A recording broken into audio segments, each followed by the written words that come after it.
Hello, and welcome to Urban Hood Money Talk. It's a fact that we need money to enjoy life and focus on the things that we really like. I'm your co host, Allie, and I'm here with Mushi Buyan. Our mission is helping you gain financial freedom.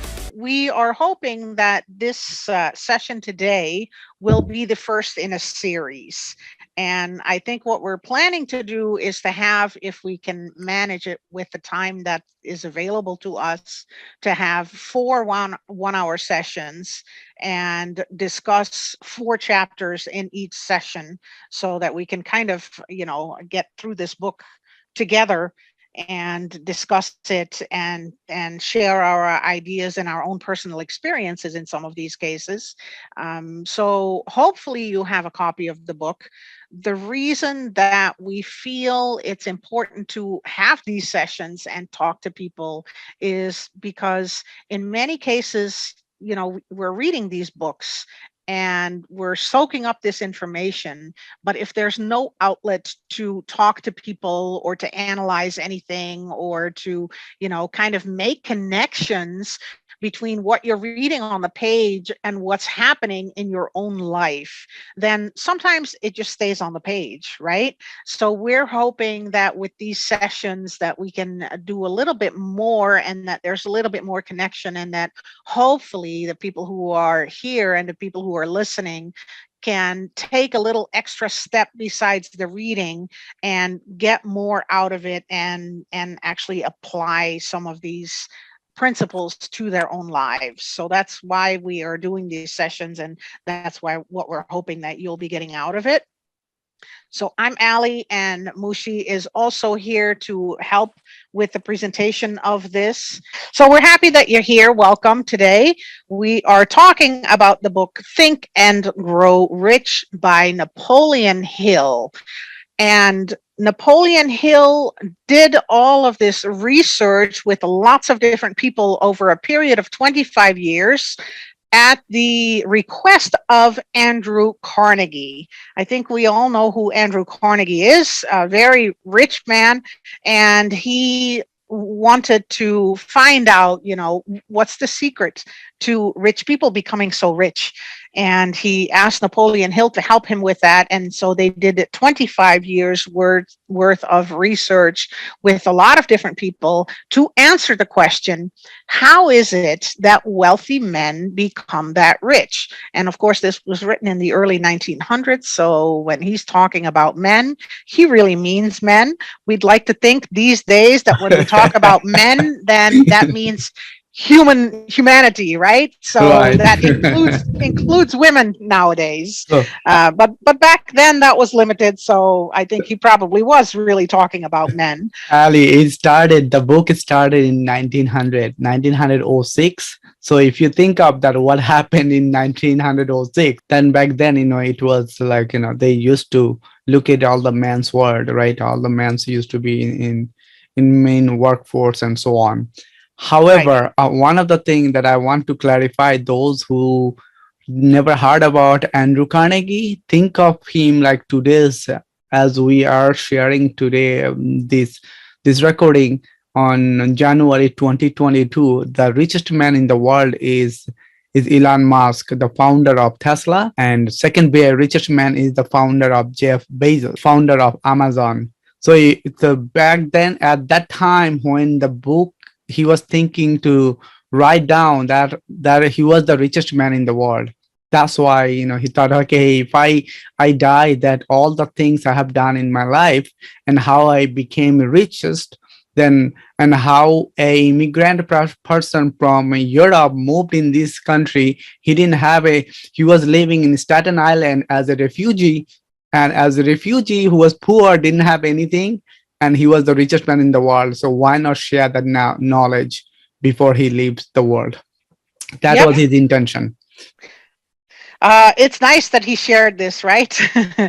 I think sometimes people have the idea that rich people don't want to share. Rich people want to keep everything for themselves, right? But Right. the truth is, there's plenty of wealth to go around. And so the fact that he was willing to share these lessons with the world and hope that other people could benefit from that and become financially successful as well, that's, of course, a really nice thing. Right. One of the things that I would like to say about this, we have a lot of podcasts and webinars about how to make money, how to increase money, how to protect your money. Urban Hood is really a financial learning platform because we believe that we all need financial stability in our lives, right? So the book is Think and Grow Rich. But what I would like to say about this book, and one of the things that really appeals to me about this book, is that the principles in this book, of course, the book was written for people who want to become rich, who want to make a lot of money, and it kind of gives a blueprint. What can you do to allow that to happen, right? But I think what appeals to me a lot about this book is that these principles that are described in this book don't only apply to becoming rich, but the principles described in this book also can be applied to anything, any dreams that you may have that you want to accomplish, even if it's not related to money whatsoever. Any kind of thing that you have always thought, oh, I wish that I could do that. If you apply the principles that are set out in this book and use this blueprint as your starting point and follow through with it, then you can really accomplish any goal, not just how do I make a lot of money. So to me, that's really I guess, a draw to this book, that when we change our mindset, there's a lot that we can accomplish. So I just want to put that out there. Yes, our audience is people who want to know, how can I become rich, what can I do to earn more money, but at the same time, there's a lot here where we can improve the quality of our lives in other ways, rather than just the financial path that we're walking on. Do you have anything there to add, Mushi? Well, it tells your story. Anything typically you are not a fan of reading any book about money, any book about millionaire. I know that, but it took me long time to recruit you. Read the book, see it's going to help you to. But Yeah. anyway, let's move forward. Yeah, I'm we'll sure move folks forward. wants Yeah. to learn more about it. Yes, thank you. So the first chapter in the book is about thought, right? And so Hill describes a story about a gold miner finding gold in I think in California, in a gold mine, and upon finding a tiny little bit of gold, investing so much money and getting a lot of funding from friends and family to get the right equipment to start digging for gold. And then time passes and time passes and time passes, and he doesn't find any more gold. And he ends up selling his equipment basically almost like scrap metal. And he gives up on his dream of finding the gold. But the person who buys all that equipment actually takes the advice from somebody who has studied the ground and who understands how these things work. And what they find out is that the first people who were trying to look for the gold and didn't find it and gave up were only 3 feet away from where a ton of gold was in the ground. So Hill says in this first chapter, when we're thinking about thought, right? He says one of the most common causes of failure is the habit of quitting when one is overtaken by defeat. Right. So we know so many people work really, really hard, but when things gets bad, I guess in challenging in their life, they give up. So whole idea of this, as you mentioned, that If you truly, truly desire something and you work hard at it, then it takes time to get there, but don't quit it. Quitting is not an option. If you really want to reach that dream or desire that you want to get for your life. Yes. And we should realize that every journey that we take is going to be met with obstacles, right?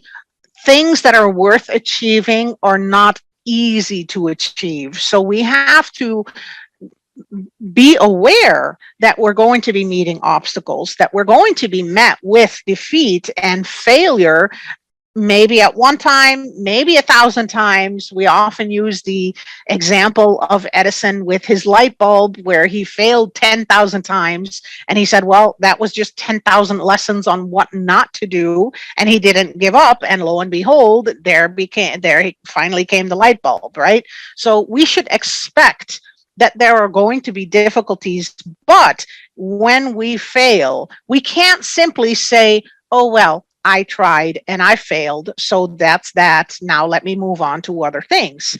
If we fail, we get back up and we keep trying and we try something new. And I think that's one of the most important lessons from chapter 1 of Napoleon Hill's book, right? It's the mindset, and it's not giving up and not quitting.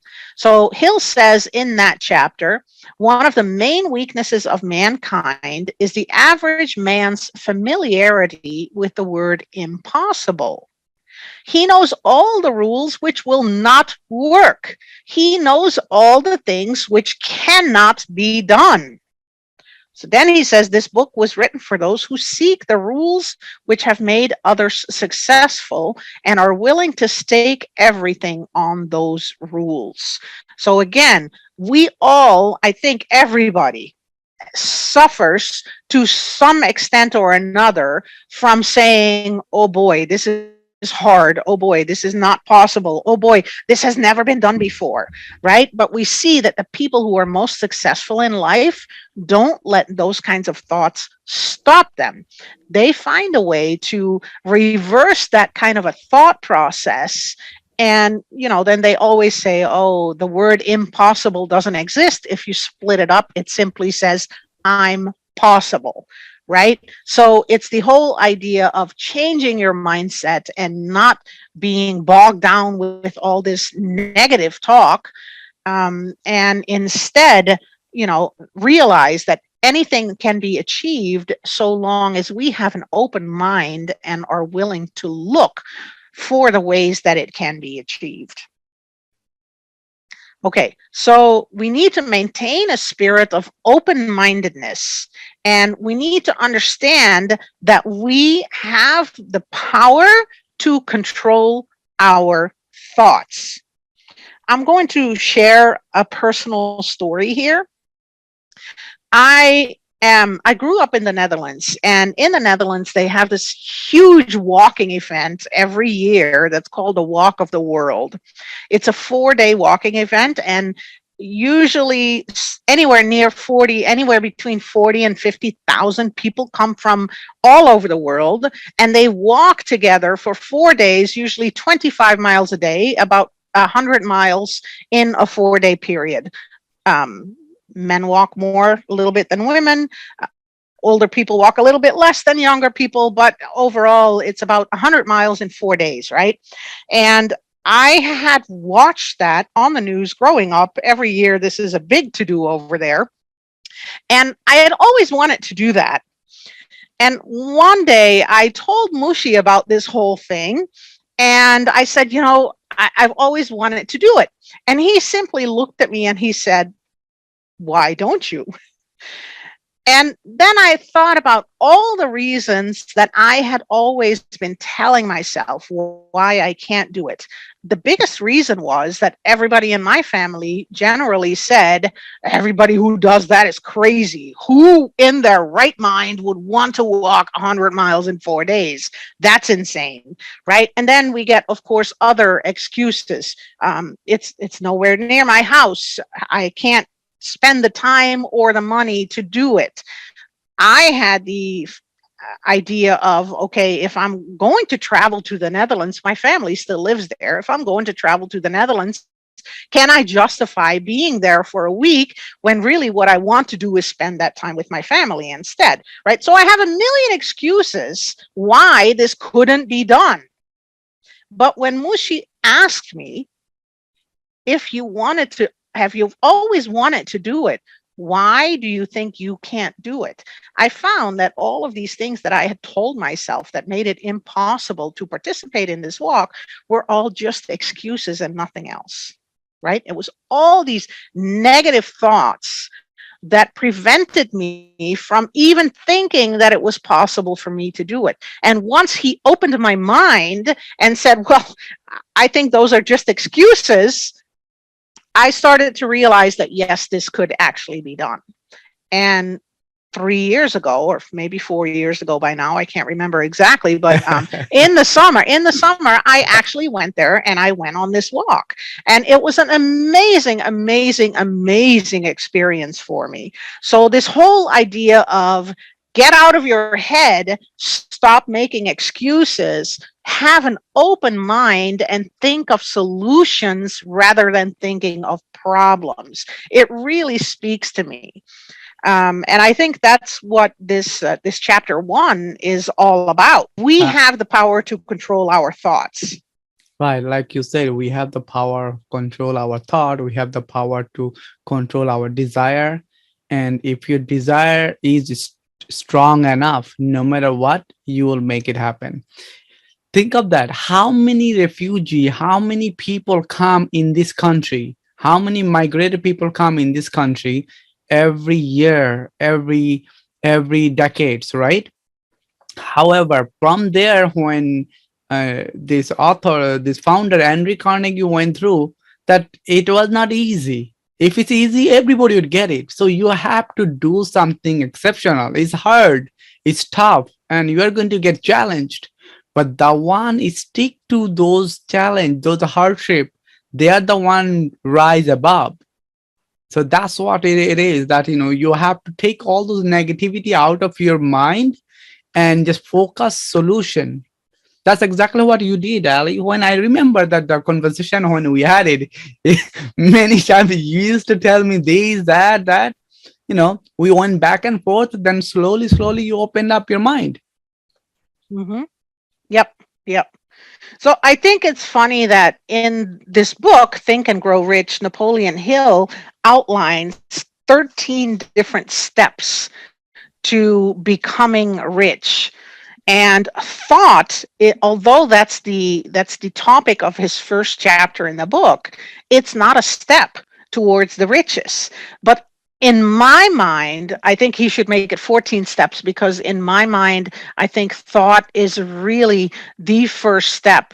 We have to be able to convince ourselves that this is what we want, this is what we can do, these are the possibilities. So it starts with thought. And in my mind, we can say that that's the first step towards riches, but he doesn't list it as the first step. Um, Anything else, Mushi, or? Yeah, like you said, in the book he mentioned about 13 principles. This principle of the first one is desire. So when you said your desire starts with the thought, if you really want to get it, then you are going to be control those negativity, right? So Right. last now, everyone is unique. We have many of you on this live session, also listening. However you are, wherever you are at, that that you are different. So to you, to some of you, yes, yeah, thought is different. Some of you think is different. Some of you think, oh, mindset is different. Whatever that is, you gotta know why you are doing it. That's why when you mentioned that a thought should be number one. Yes, it is. That's why it's chapter 1 he named it. But principle of this number one principle is the one he mentioned later on. It's Yep. tied with your why. Why do you want? Yes. Yeah. Why are Why do you you going to want it? do this? Your why. Right.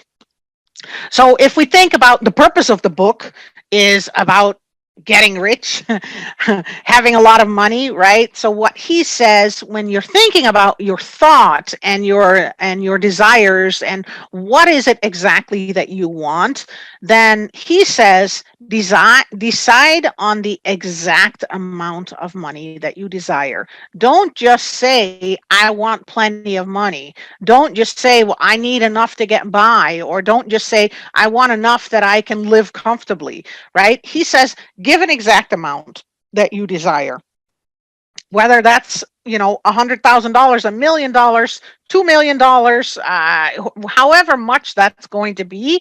You need to be specific about the amount that you desire, and keep telling yourself and reminding yourself of the amount rather than just being vague and saying I want plenty of it.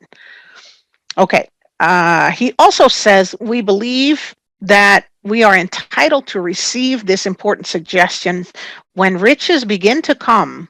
Oh, he says actually at the end, he says of this chapter, when riches begin to come, they come so quickly in such great abundance that one wonders where they have been hiding all those lean years. This is an astounding statement, and all the more so when we take into consideration the popular belief that riches come only to those who work hard and long. When you begin to think and grow rich, you will observe that riches begin with a state of mind, with definiteness of purpose. So that's a quote from the book. That's not something I made up. That's just a direct quote from the book. Okay, so things will come. Changing your mindset. It was Henry Ford who said, whether you think you can or you think you can't, you are right. So things have a chance where, and we're going to talk about that. Hill talks about that later in the book too. Whatever it is that your subconscious mind keeps telling yourself, that you keep telling yourself, whether it's positive or negative, you get what you believe. So if you think positive things will happen to you. If you think negative things, then negative things will happen to you. So that is the idea of changing your mindset. So you just reminded me something, Ali, that some Mm-hmm. of you may already heard about it, laws of attraction.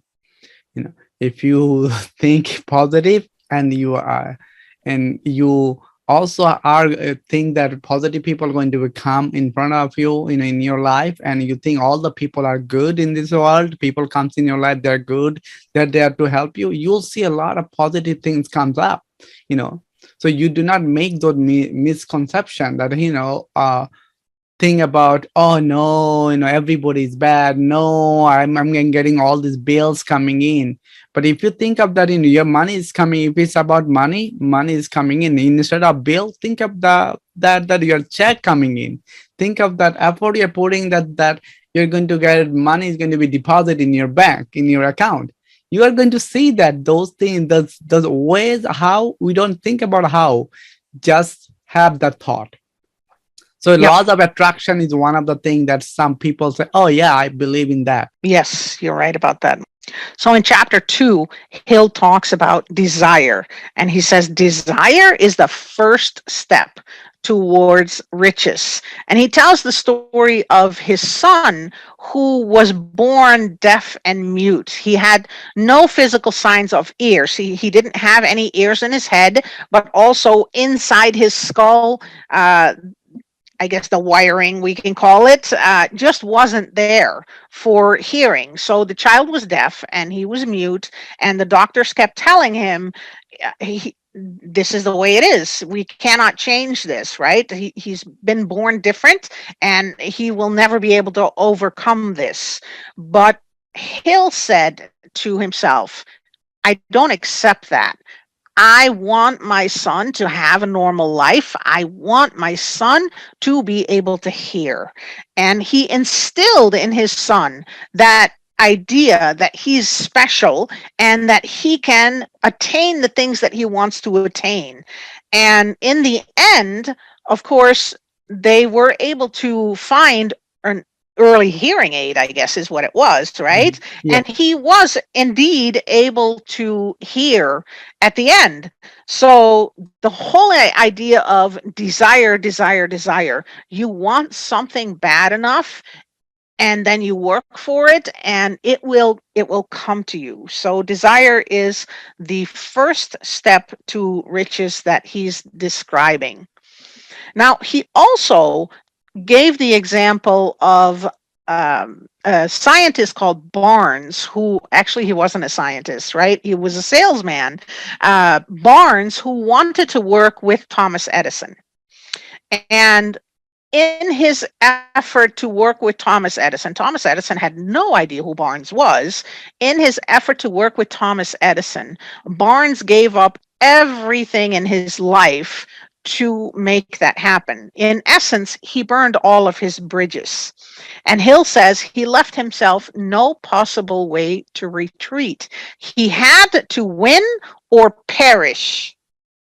That is all there is to the Barnes story of success. That's what Hill said, right? So we can ask ourselves, is it necessary to burn our bridges to make sure that if we want something bad enough, that there is no way to go back? And that's a question I think that makes people very uncomfortable because, of course, there is safety in the known and there is safety in what we have right now. Actually, I know that there's a motivational speaker called Craig Valentine. He says the only thing that's standing in the way of being great or the of things being great is the fact that things are good. Why? Because when things are good, we're satisfied. We feel safe. Things are good, right? If things are bad, then we know that we have to make big, giant steps or take drastic measures to turn that around. But if things are good, we feel comfortable. There's comfort in safety. So if we are doing okay with our lives and we want more from it, maybe we are not able or willing to take the risks that should be taken in order to actually reach that next level. So you can ask yourself, is it necessary to burn bridges in order to get to the next level?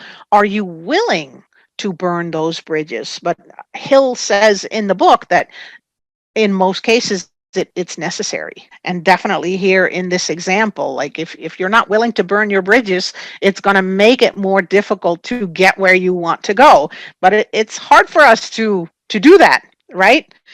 I don't know, do you have anything to add there, Mushi, or not? You just reminded me that athlete in Olympic, the currently, in China there is Winter Olympic happening. These are athletes from Sweden, that who used to be in army, in different, runner kind of. He's a cross country runner, and then he ended up doing what I call it, joining this ice skating, and then he broke all kind of record.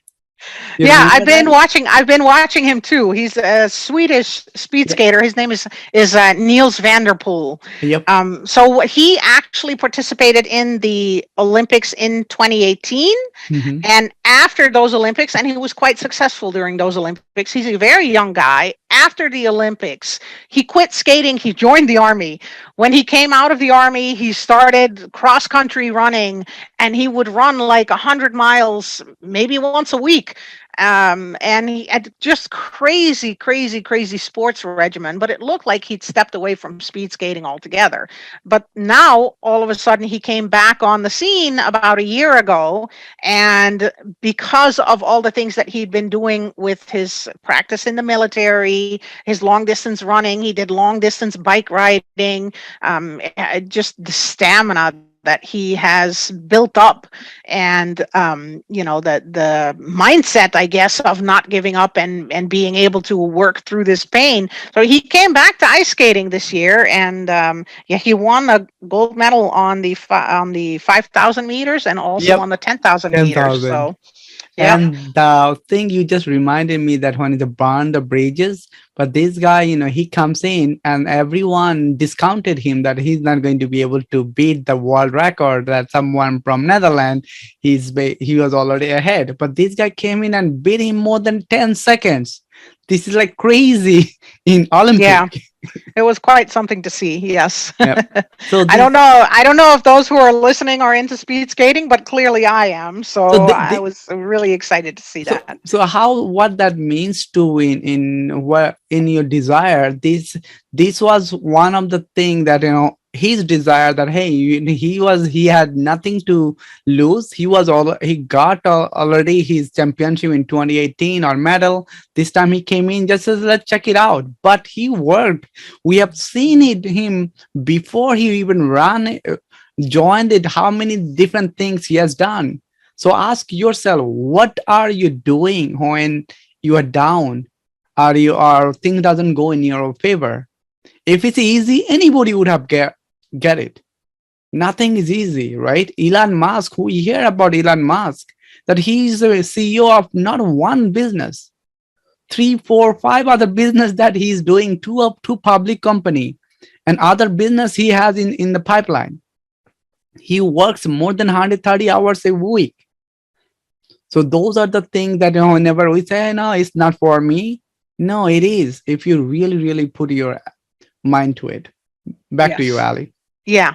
Yeah, I want to get back to the book here. I think these kind of connections with what's happening in our own lives and in the lives of people today, I think those kinds of connections are valuable for us, right? But let's get back to what he's talking about in the book. When he's talking about desire, and he says that there are 6 very definite practical steps that you can put into place and start practicing in order to make those desires actually come true. And the first step that he outlines is fix in your mind the exact amount of money that you desire. Again, he's talking about becoming rich, right? If you have other goals in life, it's not necessarily about money, but be specific. We've talked about SMART goals or smarter goals in other sessions. So be specific. What is it exactly that you want? That's your first step. Write it down. Second step, determine exactly what you intend to give in return for the money that you desire or for the goal that you desire. And so, what does that mean? What do you give in return? Nothing is free. Everything takes effort. So, what is it that you are willing to do? What is it that you are willing to give up? What is it that you are willing to put in order to reach this desire that you have, right? It's not going to be easy necessarily. It's not going to, everything worth getting, it takes work and effort. So what is it that you're willing to do and willing to give up? That's the second step. Then the third step, establish a definite date when you intend to possess the money that you desire. So instead of saying, at some point in the near future or whenever I can get to it, these are things that people, say when they make goals or when they state that there are certain things that they want, well, I guess maybe, I don't know, by the time I'm 30 or before before I have kids or before this or before that, but they don't have a specific date in mind. So Hill says, pick a date and stick to that date. Just like you need to be exact about what you want, you also need to be exact about when you want it. And then fourth is create a definite plan for carrying out your desire. And this is something that he's going to be talking about in later chapters. What is this plan? But you can start outlining things. This is step 1 that I need to do. This is step 2 that I need to do. And you can have deadlines for each of these different steps within your plan, right? A journey of 1,000 miles starts with what? The first step.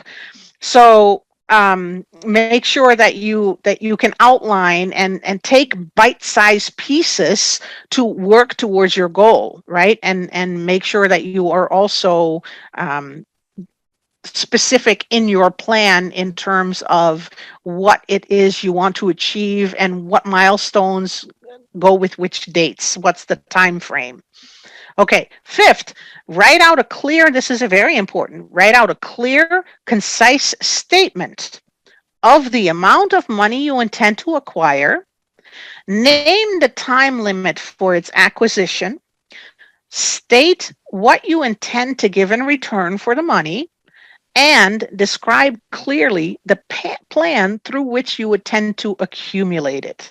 So, steps 1, 2, 3, and 4 that we just discussed, right, need to be written out in a clear and concise statement in step 5. Does that make sense to everybody? I hope so. Yeah. So, not just make it like, don't just think about it in your head, but write it down in a clear and concise statement. And then the sixth step is read your written statement out loud twice a day, just before retiring at night, before you go to bed, and once after arising in the morning. So when you get up, read it out loud. When you go to bed, read it out loud. And as you read the statement twice a day, see yourself as though you are already there. Okay, any thoughts to add here, Mushi? It is very clear, but one of the example I can think of that I know I am doing, and as you shared that a clear example, I can say, so currently that I am working on improving my yoga or the mindfulness, the exercise, Meditation, right? meditation, correct. Um, and then what I am doing every week, that I'm spending more than at least 60 minutes a week, that I am dedicating myself to put my mind, body, and brain work together to reach a goal of stress relief. All I want to make sure that I'm not stressed out. So I did not know the power of mindfulness or meditation before, but this is one of the goals this year I made myself, that I want to have less stress, have a better sleep, and not to rely on other things. So think of that as I said that, my statement every day when I'm saying in the morning or even at night, I think of myself as a day, have I done that put time to work on my mindfulness? And then it helps me to have my positive thought. Hey, I had time. I could have instead of watching on and show that it didn't really help me to reach my goal, I just have to give up something else. So, or sometimes what I do, I wake up a little bit early to give myself that 10 minutes, 15 minutes. Yeah, I think Mushi, that's a very important thing that you're sharing. This whole idea of mindfulness, putting ourselves in this state of mind that allows us to be both positive and productive during the rest of the day. So we may have a lot of different goals. All of us, we're different people. We have different desires. We have different things that we want to accomplish, different values maybe, but putting yourself in the right mindset at the beginning and the end of the day is actually a really important thing that we should all do, regardless of what it is that we are hoping to accomplish or what it is that we want to that we desire and that we want to get done, right? We can't just go through all of these steps and just hurry, stress. So mindfulness, that is definitely something that we should all try to attain on a daily basis and work towards on a daily basis, and your day will just go so much better, and your week will go so much better, and your month will go so much better, and there you have it. All of a sudden you just feel better and better things happen to you. Back to the book, he says, only those who become money conscious ever accumulate great riches. Money conscious means that the mind has become so thoroughly saturated with the desire for money that one can see oneself already in possession of it. So to me, this is somewhat problematic because then I think, okay, how much money is enough? And you mentioned this before. I'm not one to say, oh, I need $5 million or I want to be a billionaire. That's not who I am personally. So this kind of a statement kind of rubs me the wrong way, but at the same time, if I put that to work towards other goals and dreams that I have, then it makes sense, right?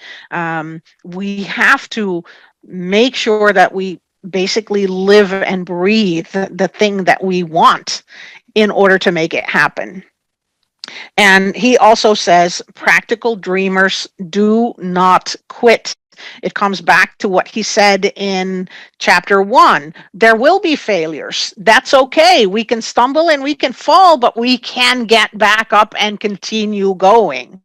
So I think that's also important. So magical word is practical dreamers. We all have right to dream, but dream practical. And I guess by practical dreamers meaning like this is something that we can put actions towards obtaining. Cannot join a gym and expecting that you're going to transform. You gotta sweat. Right. I can't just dream about being fit and in shape and nice and lean. I have to put in the work. If I'm a practical dreamer, I can visualize myself in that way, but I have to visualize myself going to the gym and I have to visualize myself eating healthy, and then I have to actually do those things and follow through, otherwise it's not going to happen. So Yeah. it's not just dreaming and telling yourself that it's going to happen. It's putting the steps in place to get them done.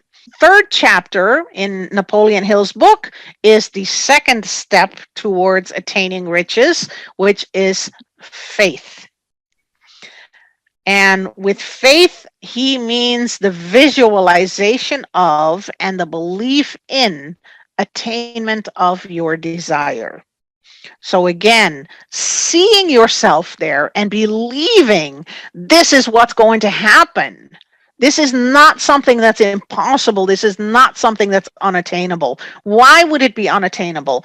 Other people have done it. You can do this too. So see yourself in that position of success that you're striving for and visualize it, believe it, and that's what he calls faith.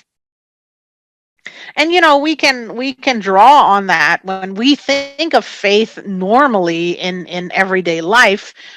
We think of faith either something religious. It doesn't have to be religious, but often it's this idea of I believe in things that I cannot see, but I know that these things are there, whether that's religious or something different, right? We have faith in certain things that they will happen, even though there's not really any scientific proof that they will happen.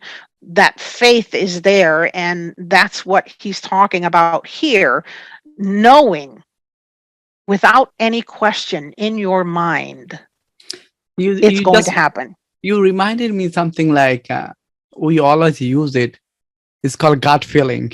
Your gut feeling, your gut tells you not to do it, not to do, and you sometimes you do it, then you start blaming yourself, right? So faith is also similar to those who thinks, and I had that gut feeling, my gut feeling, or I had that strong belief is going to happen. That's also applicable in this scenario. Yes. And so the idea of go with your gut becomes very important. I agree with that. If you feel wrong about certain things, there's a reason why the hair at the back of your neck stands up and yells danger, danger, right? But at the same time, if you have a good feeling about something, if you think, wow, this is it, then jump on the wagon. Don't let the wagon pass you and not get on. So have indeed trust that gut feeling. If you have a good gut feeling, don't let it pass you by, but follow through with it.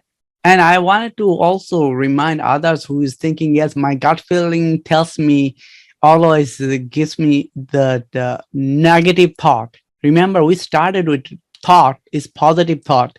and have program yourself that way you can have that positive thought. And in chapter 2 he talks about desire, and it gives you that 6 steps.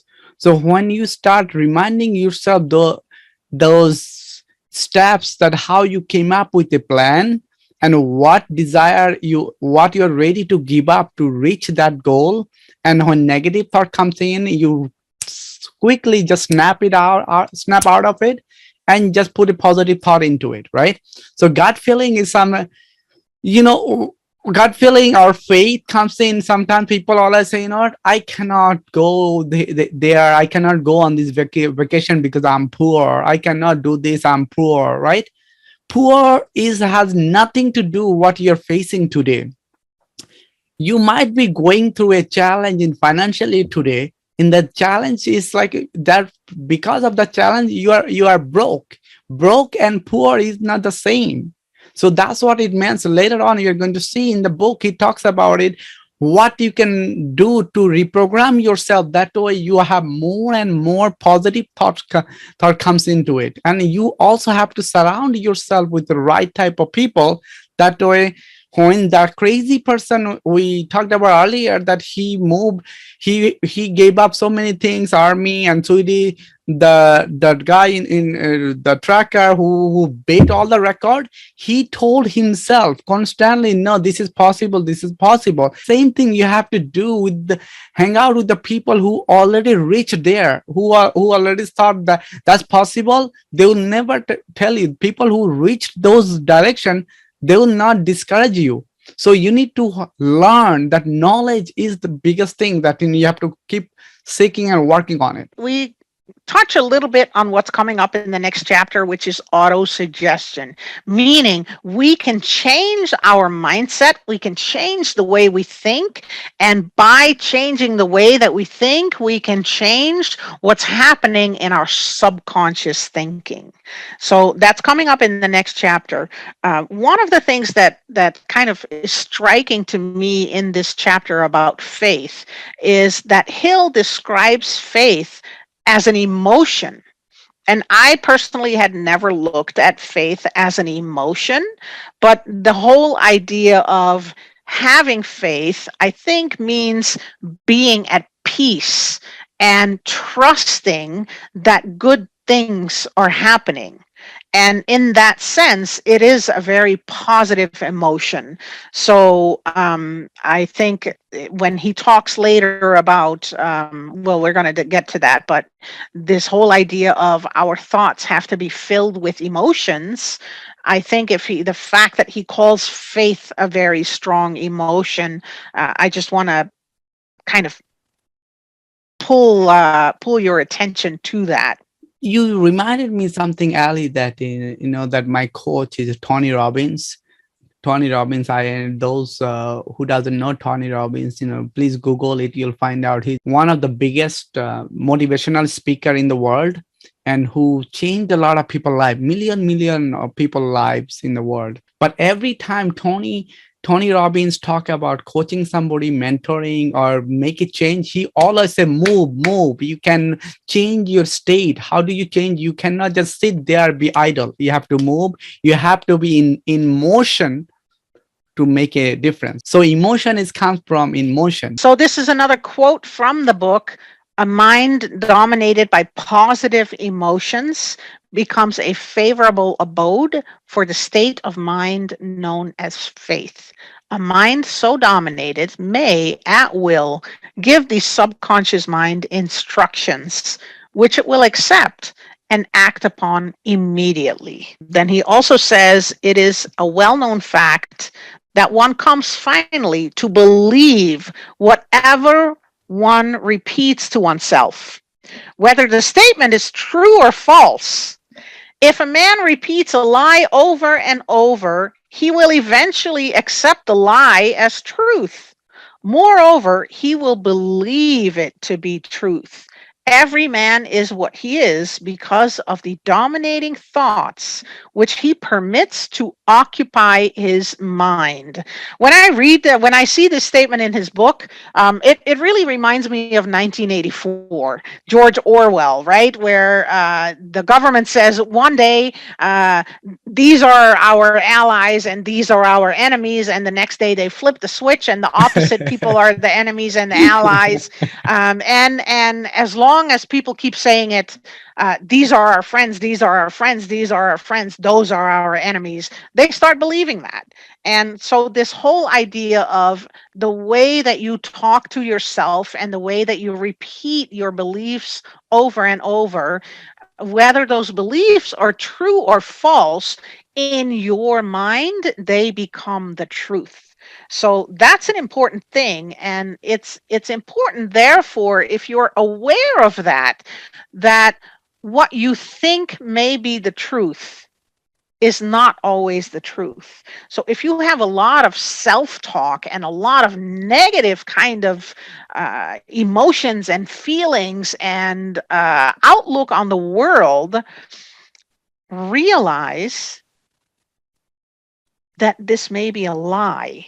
It might seem like the truth to you, but remember, if it's negative, you tell yourself that it's a lie. And keep telling yourself that it's a lie and find a new truth that is positive and convince yourself of that positive truth. And thereby, your thoughts will become positive, your subconscious mind will become positive, and then everything in your life will become positive. And that's such a strong, strong, strong motivator and a strong idea, right? Uh, everything in your life can be good so long as you tell yourself that it's going to be good. Anything to add there? Yeah, I think you got it. I think this is something from the beginning we mentioned that you have to have that strong faith or belief that it's going to happen, and then to work towards it, right? Like example you mentioned about Thomas Edison. He how many 10,000 times this man failed, Mm-hmm. but he did not say I failed that many times. All he was telling himself, 9,999 different way I figure out what not to do to get there. You see, Yep. the same thing, he used different language. So the word we choose ourselves to confront the challenge makes a huge difference. Yes. Absolutely. Absolutely. The lessons that I took away from this third chapter, faith, is first of all, ask and you shall receive. It's almost like that movie Field of Dreams. Build it and they will come, Come, right? right. Ask and you shall receive. If you Yep. ask for $100, you might get $100. Well, once you realize, wow, I just got this $100 by asking for it. My goodness, why didn't I ask for 1,000 instead? Right? Ask and you shall receive. Build it and they will come. That is a very powerful thing. And also, I think don't. Yeah. So my second lesson is don't surround yourself with naysayers. I think if you yourself happen to have a tendency to be a naysayer, to see the glass as half empty instead of half full, if that's your outlook on life, then most likely you are surrounded by other people with the same outlook, because we absorb the qualities of the people that we spend the most time with. So if you are surrounding yourself with other people who are constantly being negative, who cannot see the positive things, and who don't believe that positive things can come, then most likely that is what you project onto yourself. So if you want to step out of that and change your mindset and become positive and go after all these good things and say to yourself, this is possible and it's going to happen, then you need to make sure that whoever the naysayers in your life are, you need to, eliminate them. Do they need to be your friend? Do you need to get a new set of friends? It's maybe a little bit more difficult when they're family members. Well, maybe you can take them on your journey with you. But don't let the naysayers keep you down. You have to step away from that and say, that's not who I'm going to be anymore, if that's who you are at the moment. Share myself, the camera, you can see me. Hello, everybody. You can see me. Yeah. Anyone want to share your thought? And I see Betsy. Welcome, Betsy. And Praveen, Hello. Sridhar. How are you? Well, thank you. How are you? Awesome. This was Good. wonderful. Thank you so much. I have the book, and I'm also a Tony Robbins fan, and he recommended it, and I just haven't read it. You know how that goes. We all, get a bunch of things that we want to read, and we don't actually get there. Mhm. Yes. So I was so happy when I saw this. That I saw this posted. I'm like, oh, this is wonderful. But I appreciate, you holding this, and I could definitely relate to much of it. I definitely could. And what, talking about faith, again, I think that's another Tony Robbins thing where he says I just did one of his challenges where he talks about people having faith. And, a lot of people think that they don't have faith, that something can occur.